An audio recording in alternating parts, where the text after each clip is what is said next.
ఇరాన్తో America చాలా dangerous game ఆడుతోంది. చాలా స్పష్టంగా అర్థమవుతోంది. చాలా తక్కువ అంచనా వేస్తుంది ఇరాన్ని.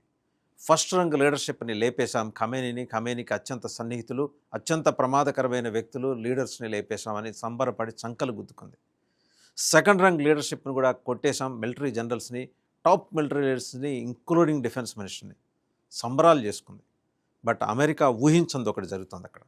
Third rung leadership, Islamic revolutionary guards corps అంటారు, ఐఆర్జీసీ అంటారు. ఆ ఐఆర్జీసీ ఖమేనీకి అత్యంత విశ్వసనీయమైన ఫోర్స్. అది ఇరానియన్ ఆర్మీ కన్నా కూడా చాలా బలమైన ఫోర్స్. వాళ్ళు ఉన్నది 140,000. ఇరానియన్ ఆర్మీ సంఖ్య వచ్చేప్పటికి 7.5 లక్షలు. బట్ ఈ 7.5 లక్షల మంది కూడా ఐఆర్జీసీ చెప్పినట్టే పని చేయాలి.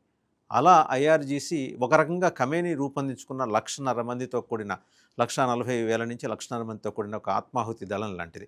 అత్యంత పెద్దదైన ఆత్మాహుతి దళం ప్రపంచం మొత్తం మీద.